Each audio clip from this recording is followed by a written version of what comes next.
Magandang araw po, welcome po sa aking channel, Love9 TV. Patalasasan po, meron po ba kayong mga properties na napapabayaan or non-performing assets? Plan nyo ibenta, pero wala kayong oras sa pagbenta nito. Kung ito'y pagkakatiwala nyo po sa amin, tawag lang po kayo sa aking numero, usap po tayo, gawin ko po ng video for free. Yes, libre po, wala po kayong babayaran. Tutulungan pa namin kayong mabenta ang inyong property. Kami na po bala sa marketing, sa boosting or paid ads, even sa tripping, hindi na po kayo mapapagod sa pag-entertain ng mga buyers. Kami na po bala sa lahat. Tawag lang po kayo. Nandito po tayo ngayon sa Malagasang, Imus, Cavite, kung saan meron po tayong bagong video presentation. Isa pong brand new 16 units apartment. Ito po'y income generating na property.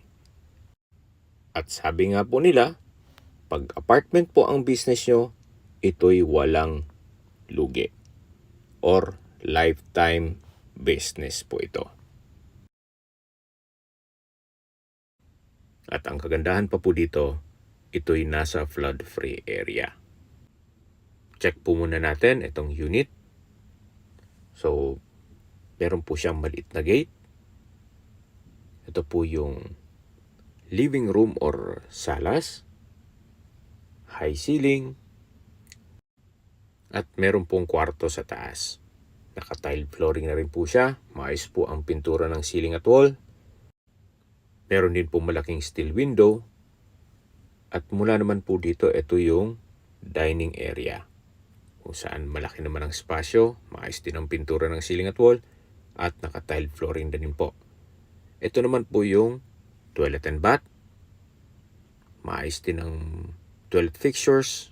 Mga bago pa po yan. Naka-tile bathroom wall. At meron pong overhead shower. At ito naman po yung formal kitchen. Naka-tile kitchen countertop. Meron pong wall-mounted wooden rack. Naka-tile kitchen wall na rin po. Kaya madali pong linisin. Meron din po itong kitchen cabinets or storage ng kitchen utensils. So mula naman po dito, meron pong isang kwarto dito sa baba. Yan po. So sakto lang, hindi naman siya ganun kaliit at hindi naman ganun kalaki. Meron din po siyang sariling steel window, maayos ang pintura ng ceiling at wall at naka-tile flooring. At dito naman po sa likod, meron pong service area or laundry area. At malaki pa po ang spasyo. So meron din pong natural ventilation po dito. Kaya itong kwarto dito sa dulo ay maaliwalas naman po. Hindi po mainit. So ito na po yung dining, living area at meron pong spiral stairs dito kung saan ito'y metal handrail at staircase. So ito po yung second floor kung saan meron po ditong dalawang kwarto. So ito po yung isang kwarto. Maayos naman ang pintura ng ceiling at wall. Meron pong steel window. At ito naman po yung pangalawa. Mas malaki po ito dun sa kabila. Maayos din ang pintura ng ceiling at wall. At meron din pong sariling steel window. So ito po yung open below. Napaganda po ng disenyo. Gawa ng yung flow ng hangin. So hindi po siya mainit. Maaliwalas po siya.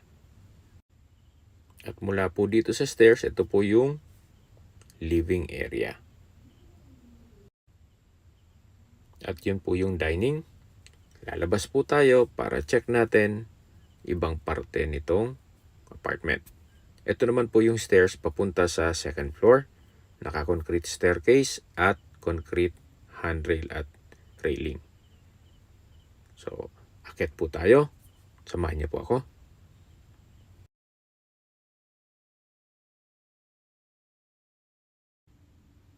So, ito po yung hallway. Ito pong mga unit ay halos identical lang. So, dun po sa first floor ay halos parehas lang po na disenyo dito. Gaya po dun sa baba, ito po yung living area kung saan high ceiling, then naka-tile flooring. Ito po yung dining area. Maayos din ang pintura ng ceiling at wall at tile flooring na rin po. At ito naman po yung common toilet and bath. Bago pa po mga toilet fixtures, naka-tile bathroom wall, meron pong overhead shower. So far, maayos naman po. At ito naman yung formal kitchen. Ganun din po, meron pong wall-mounted wooden rack, naka-tiled kitchen countertop, even yung wall ng kitchen, tiled na rin. At ito naman po yung service area, kung saan malaki naman ang espasyo. So, dito naman po mas malaki ang kwarto. Meron pong sariling window, naka-tile flooring, maayos din ang pintura ng ceiling at wall. So far, maayos din po. So, halos pares lang po ang disenyo. Medyo naiba lang dun sa size ng mga kwarto. Ito pong stairs ay halos parehas ang disenyo. Naka-metal railing at handrail at staircase. So, dito po ganun din po, dalawa ang kwarto. Yan, check po natin itong pangalawang kwarto. Hindi naman siya ganun kaliit at hindi naman ganun kalaki. Meron din po itong sariling steel window. At ito naman po yung pangatlo. Maayos din po ang pintura ng ceiling at wall. Meron pong steel window. So far, malaki naman ang espasyo. So mula naman po dito yung open below. At bababa po tayo dito sa spiral stairs. At matatanaw nyo po yung living area, kung saan meron po itong malaking steel window, kung saan nakapapaaliwalas din po ito. Yan po yung dining area at ito yung living area. Labas po tayo. So, di po natin iisa-isahin kasi halos same design at floor plan po yan. Identical po lahat ng unit dito. Okay, sa mga nag-skip po ng video, summarize ko lang po. Ito pong property na pinipresent ko sa inyo ay isang 16 units apartment. May lot area po ito na 760 square meters at may floor area na 1,000 square meters more or less. Ito po'y isang income generating property o pwede nating tawagin na ito yung negosyong walang lugi. At mabilis po ang ROI nyo dito o return of investment. Kaysa mag-invest kasi sa property na tulog ang puhunan. Again, this is a lifetime business. Kaya kahit ipamana nyo po ito sa next generation, mapapakinabangan pa po nila ito.